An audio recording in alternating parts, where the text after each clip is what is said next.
चलिए बड़ी खबर आपको बता दें, जम्मू कश्मीर में आतंकियों के खिलाफ बड़ी कार्रवाई। सुरक्षा बलों ने एक और आतंकी को ढेर किया है।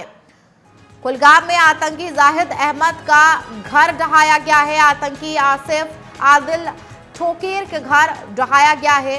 एहसान उल हक हारिस अहमद का घर ढहाया गया और अब तक 7 आतंकियों के घर पर एक्शन लिया गया है। तो ताबड़तोड़ एक्शन लगातार जारी है और एक के बाद एक जो आतंकी के घर हैं वो जमींदोज किए जा रहे हैं। तस्वीरें भी आप देख सकते हैं किस तरीके से पहलगाम में आतंकी हमला हुआ और उसके बाद सुरक्षा बलों ने एक और आतंकी घर को ढहाया है। कुलगाम में आतंकी जाहिद अहमद का घर ढहाया गया और आतंकी आसिफ आदिल ठोकरे के घर को ढहाया गया है। और इससे पहले कल की भी हमने तस्वीरें देखी थी जब 2 और ऐसे आतंकी थे जिसके घर को जमींदोज किया गया था। बुलडोजर एक्शन देखने को मिला था और ये तस्वीरें साफ तौर पर बयां करिए कि किस तरीके से ताबड़तोड़ एक्शन भारत की तरफ से किए जा रहे हैं। हालांकि जम्मू कश्मीर प्रशासन ने यह बड़ी कार्रवाई को अंजाम दिया है। कुलगाम में आतंकी जाहिद अहमद का घर जमींदोज किया गया, बुलडोजर चलाया है, ढाया गया है और ऐसे में ताबड़तोड़ लगातार कार्रवाई देखने को मिल रही है। ये तस्वीरें ये बयां करिए कि किस तरीके से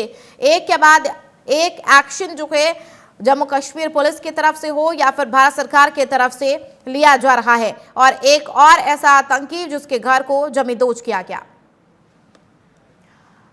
हमारे सहयोगी सिमरन न्यूज रूम से लाइव जुड़ गई हैं। सिमरन, एक के बाद एक एक्शन देखने को मिल रहा है। कल की हमने तस्वीरें देखी थी जब 2 आतंकी के घर को जमींदोज किया गया था। आज एक और बड़ी कार्रवाई को अंजाम दिया गया। सिमरन, बिल्कुल चंदा, देखिए ये अभी लगातार जो है कार्रवाई जो है वो हो रही है। ये शुरुआत भी कह सकते हैं। अभी तक 7 आतंकियों के घरों को ढाया गया है और लगातार उन पर नकेल कसने की कार्रवाई शुरू हो चुकी है। आप भी जानती हैं कि सीसीएस की बैठक में कई बड़े फैसले लिए गए और उन फैसलों से पाकिस्तान जो है बौखला गया है। लंबे समय से देखिए ये मांग जो है पाकिस्तान के खिलाफ की जा रही थी कि उस पर कार्रवाई होनी चाहिए, लेकिन कई बार जो है भारत की तरफ से कार्रवाई नहीं की गई। क्योंकि अब देखिए जम्मू कश्मीर के पहलगाम में आतंकी हमले में हमारे 28 पर्यटक मारे गए और उसका बदला जो है अब लेना चाहिए। ऐसे तमाम लोग जो है ये भी मांग करते हुए नजर आ रहे हैं। चंदा, आपको ये भी याद होगा अभी हाल ही में कल गृह मंत्री अमित शाह ने बैठक किया जिसमें तमाम मुख्यमंत्रियों से वो आदेश देते हुए नजर आए, कहते हुए नजर आए कि जो भी आपके राज्य में पाकिस्तानी रह रहे हैं उन्हें आप फौरन चुन चुन के बाहर निकालिए। और इसका असर जो है उत्तर प्रदेश में देखने को मिला क्योंकि यूपी ऐसा पहला राज्य है जहां पर तुरंत कार्रवाई की जाती है। गृह मंत्री के आदेश के बाद ही पर जानकारी निकलकर सामने आई कि 1800 से ज्यादा पाकिस्तानी जो है यूपी में रहते हैं, जिन्हें डीजीपी की तरफ से साफ कह दिया गया है कि 27 अप्रैल तक अपना बोरिया बिस्तर बांधिए और यहां से रवाना होइए। क्योंकि देखिए अगर केंद्र सरकार के फैसले की बात करें तो केंद्र सरकार की तरफ से 1 महीने का वक्त दिया गया है ताकि जो लोग कर आए हैं या वो इलाज करवाने के लिए भारत आए हैं तो वो बकायदा यहां से चले जाएं। और आने वाले दिनों में ये कार्रवाई और भी होनी है। आतंकियों के खात्मे के लिए भारत पूरी तरह से तैयार है। चंदा, बिल्कुल। और सिमरन, कह सकते हैं कि सरकार पूरे तरीके से अलर्ट मोड पर है क्योंकि जिस तरीके से बिहार के मधुबनी में जब प्रधानमंत्री नरेंद्र मोदी पहुंचे थे वहां से आतंकवाद के खिलाफ जो दहाड़ लगाई उससे पाकिस्तान जो है और भी ज्यादा घबरा चुका है। लेकिन अगर जम्मू कश्मीर की बात कर ले, कल की तस्वीरें हमने देखी थी आदिल और आसिफ, वो आतंकवाद जिन्होंने पूरी प्लानिंग के तहत जो है पहलगाम में आतंकी हमले को अंजाम दिया था। और उनके परिवार का भी सिमरन बयान आया था कि अगर हमारा बेटा अगर इसमें शामिल है आतंकी हमले में तो उसे सजा दी जानी चाहिए।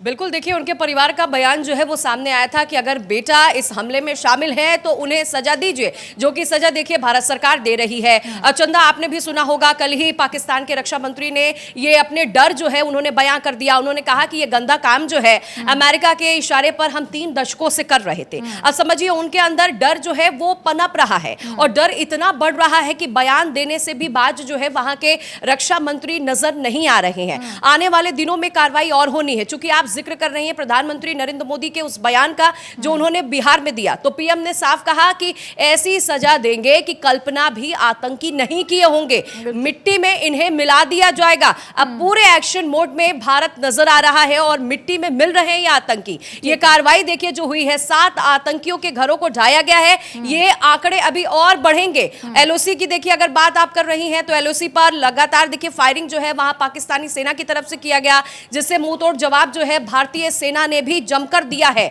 और बीती रात में भी वहां फायरिंग हुई है। आगे भी लगातार तमाम जगहों पर सर्च ऑपरेशन चलाया जा रहा है। बात अगर देखिए तमाम राज्यों की करें तो लगातार लोगों में रोष है, लोग काफी रोषित नजर आ रहे हैं, प्रदर्शन करते हुए नजर आ रहे हैं। सबकी यही मांग है कि सरकार से हम ये अपील करते हैं कि कठोर कार्रवाई करे।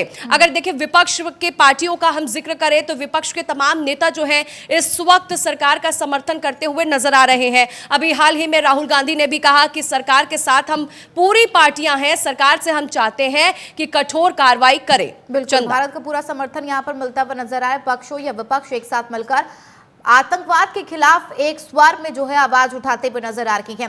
सिमरन, चूंकि बात कर ले, कल से तस्वीरें हम लगातार देख रहे हैं किस तरीके से जमींदोज किया जा रहा है इन आतंकियों के घर को और निशाना बनाया जा रहा है। ऐसे में क्या कोई जानकारी सामने आई है कि क्या इसकी संख्या में बढ़ोतरी हो सकती है? और इनकी बिल्कुल देखिए संख्या में बढ़ोतरी हो सकती है। अभी 7 आतंकी बताए जा रहे हैं, जिसमें आपको बता दें कि जाहिद अहमद का घर जो है वो आज ढाया गया है। इससे पहले आदिल के घर को देखिए बुलडोजर की कार्रवाई की गई थी। तो 7 आतंकियों की संख्या अभी तक बताई जा रही है। यह संख्या आने वाले दिनों में देखिए बेशक बढ़ेगी, क्योंकि कार्रवाई जो है वो अभी तो शुरुआत है। मैंने कहा अभी तो शुरुआत है और अभी कार्रवाई जो है हो रही है। आने वाले दिनों में यह संख्या में बढ़ोतरी होगी और जब तक इस आतंकवाद का खात्मा नहीं हो जाता तब तक भारत शांत नहीं बैठेगा, ना भारत के सुरक्षा बल जो है वो शांत बैठेगा। बिल्कुल, बहुत शुक्रिया सिमरन इस खबर पर जानकारी साझा करने के लिए।